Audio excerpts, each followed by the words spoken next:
s Fandou u videa. Jo, čau. Jsem Fanta. U challenge Pepsi Cola a mlíko. A teď jsem teda dojet oběd a ty vole, že budu blit. Má tady Hugo připravený, když tak. A takže jde se na to, jde se najela. To říkám, já to fakt nedám. Tak Hugo si to tam jde nalejt a já dneska moc na videích nebudu teda, protože já budu natáčet. Ale to pění. koukejte.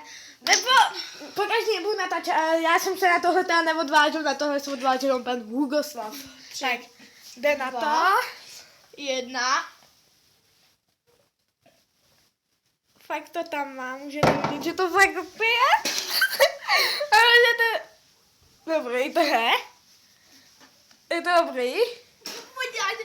Ty si trochu, protože napijem si kolik. Tak, a trochu nička.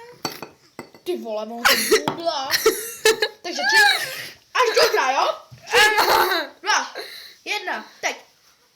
Hugo je machr. Vidíte, jaký je machr? Že to dokáže vypít. Viděli jsme jedno video, že to 2 kluci ani nedokázali vypít.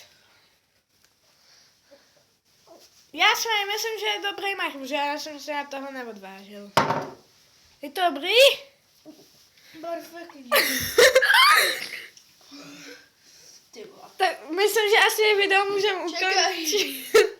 Protože nevím, kolik lidí chce ho vidět blit. Tak, čau Hugo. Čus.